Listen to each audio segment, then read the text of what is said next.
Good afternoon, students. Previous session I had given a brief introduction to nationalism in India. Now, let us discuss about the First World War, Khilafat, and non-cooperation. See, in the year after 1919, we see the national movement spreading to new areas. So, before 1919, the national movement, it was, the area, the spread of the areas were limited. But afterwards, after the 1990, so the Indian national movement spreading to the new areas, new regions of our subcontinent.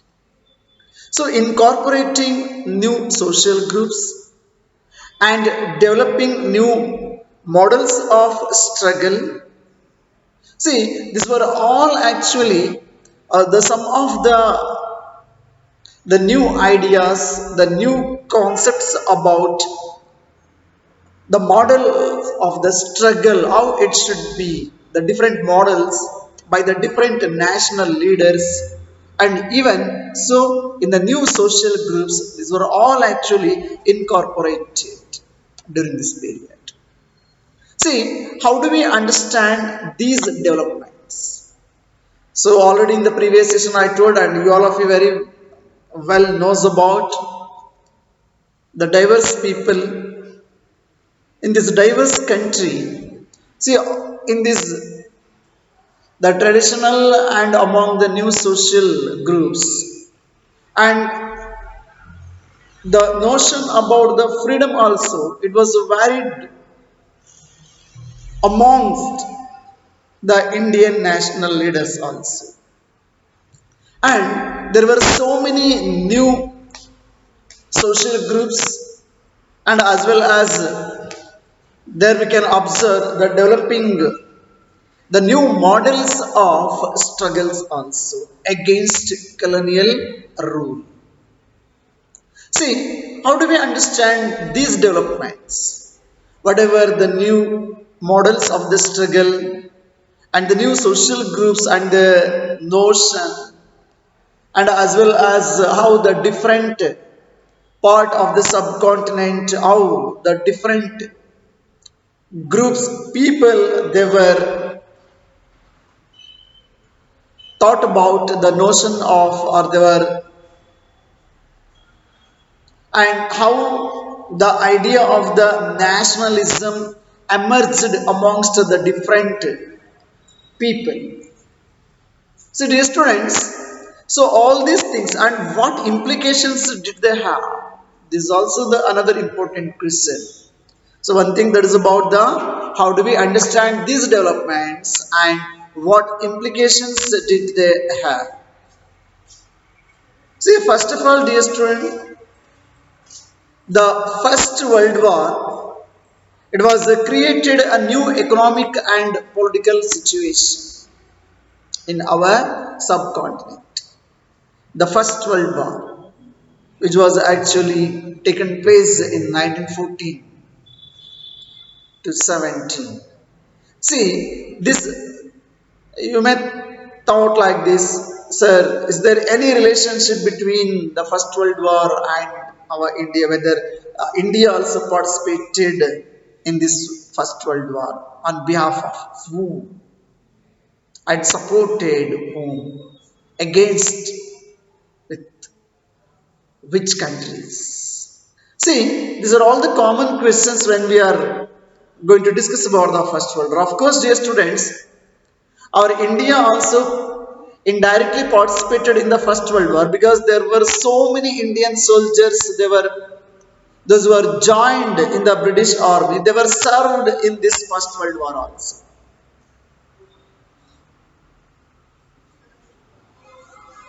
See, this First World War created in our subcontinent new economic and so the First World War created in our subcontinent new economic, understood now. So new economic and political situation.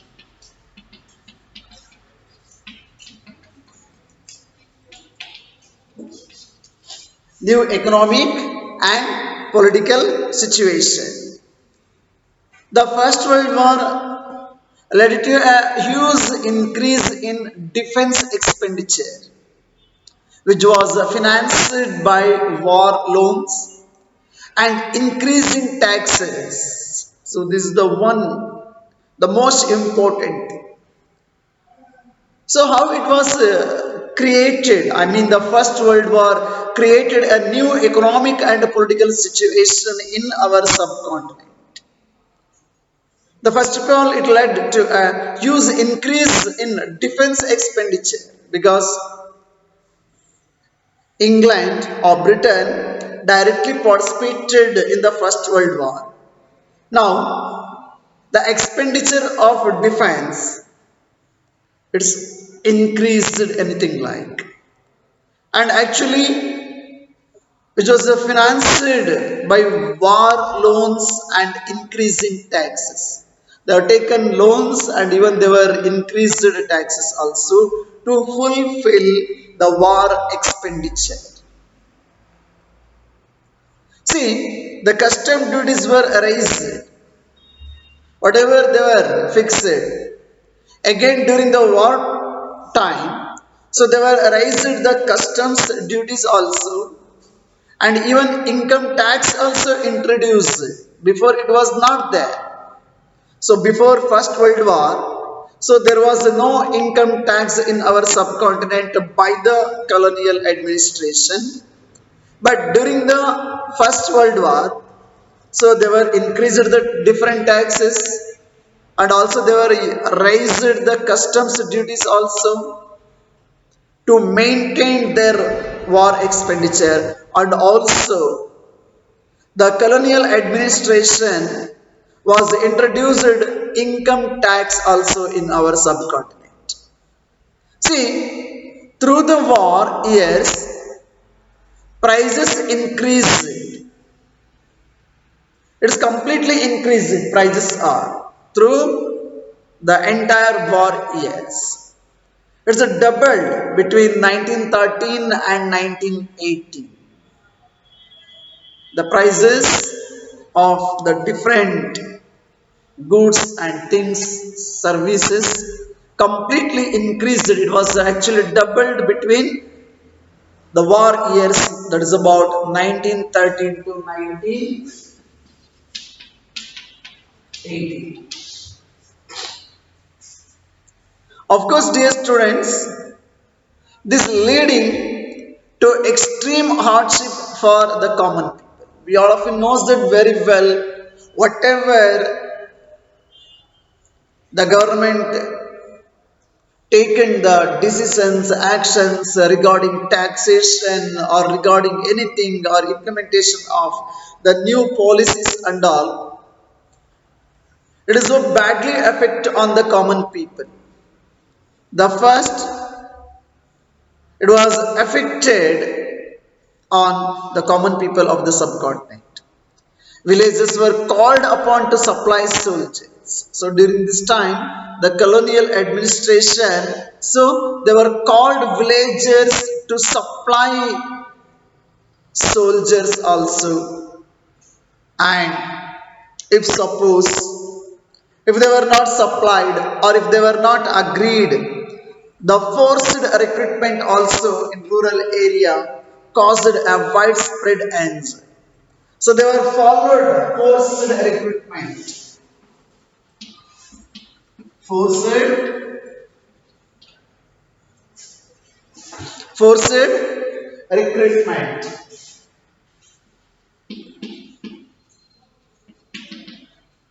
So even if the villages they were not ready to join to work as a soldiers in a British army or in the British Indian army, Even so, the colonial state, I mean the administration in our subcontinent, so they were forced and they were followed the forced recruitment also.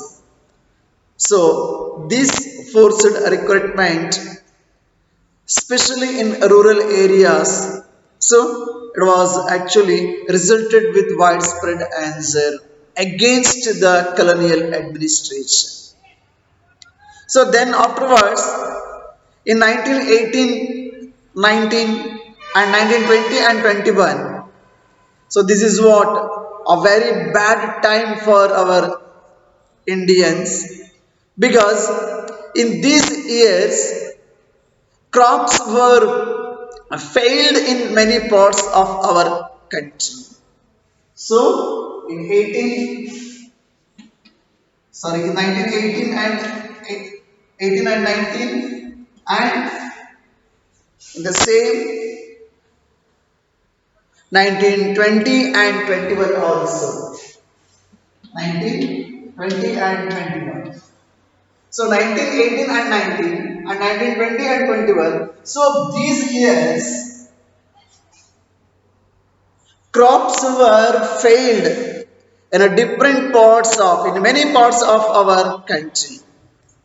That resulting, we all of knows that suppose if the crops were failed, what was the result? So there was no doubt. So it was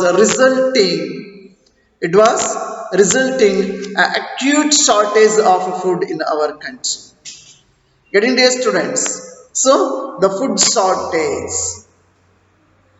and again we know that if suppose if the country faces a shortage of food in any country, even the present days also, automatically what is going to happen now, the price of food grains also going to be increased. So the same, and this was accompanied by an influenza epidemic. See, this is what a very bad time for Indians. So there was a shortage of food because of in many parts of our subcontinent crops were failed completely, and here in one side there was the from administration side forced recruitment, and they were raised a lot of tax also, including the customs duties, and as well as even they were introduced the new tax which is called as the income tax. Income tax also introduced in our subcontinent to see to fulfill their war expenditure, that whatever there is or the different ways they were tried in all ways to fulfill their war expenditure. So unfortunately, so this was accompanied by an influenza also, that epidemic. It was also taken place, and according to the census of 1921, this is about according to the census of 1921.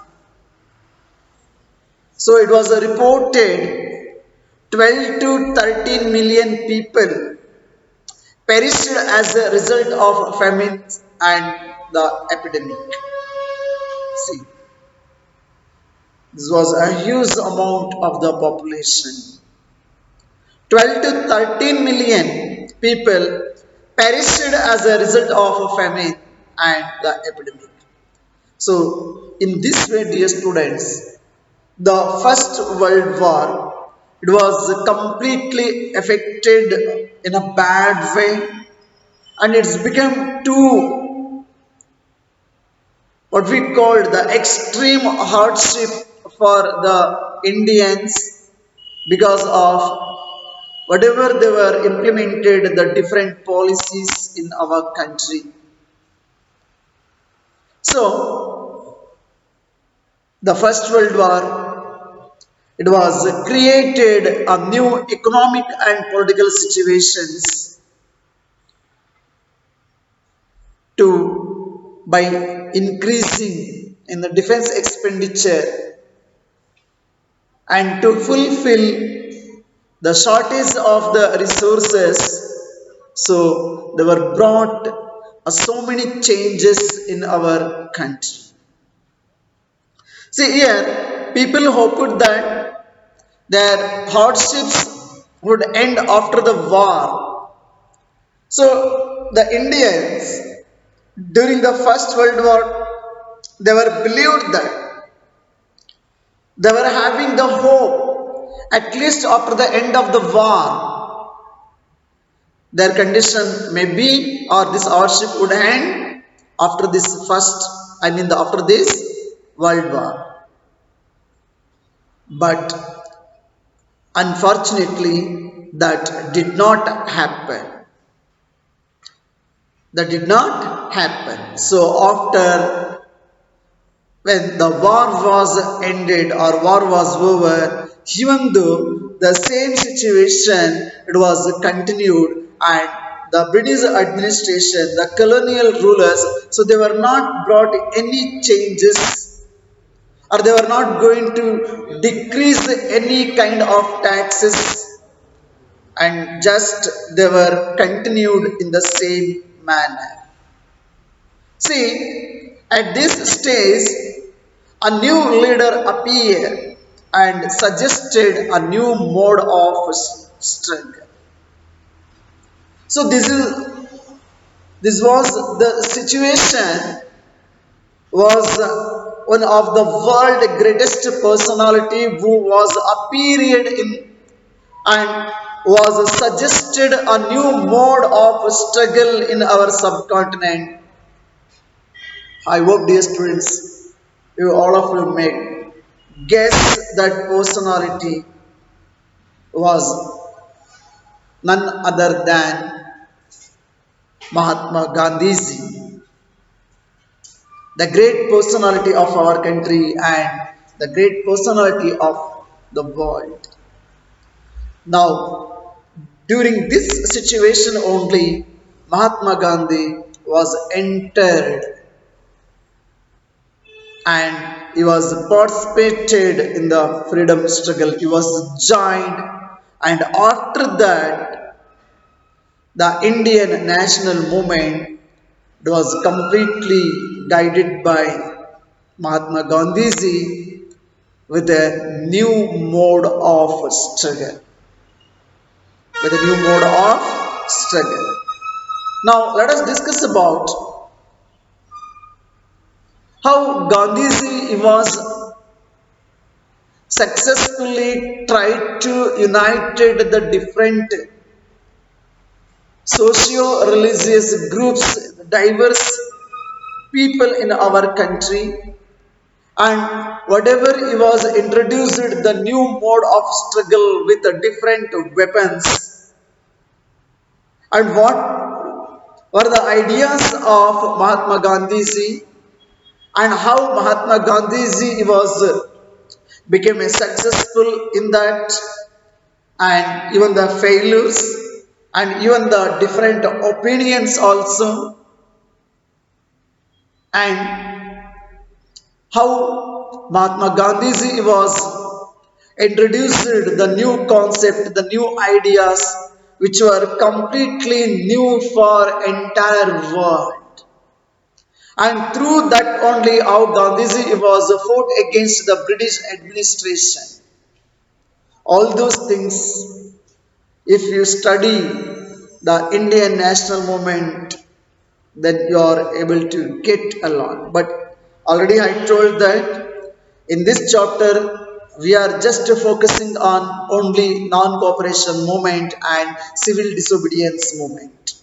We are not going to study the entire Indian national movement in this chapter. Just we are going to focus on non-cooperation movements and civil disobedience movement. Anyhow, dear students, let us discuss the few ideas which were successfully introduced by Mahatma Gandhiji in our country when he was returned from South Africa, and what were the results of that. and how the Indian national leaders, they were, even the common people, they were received Mahatma Gandhiji's ideas and how they were followed Mahatma Gandhiji's the new concepts and all. And finally, how Mahatma Gandhiji was become a successful against British to gain independence for our country. Now, let us discuss about the idea of Satyagraha. The idea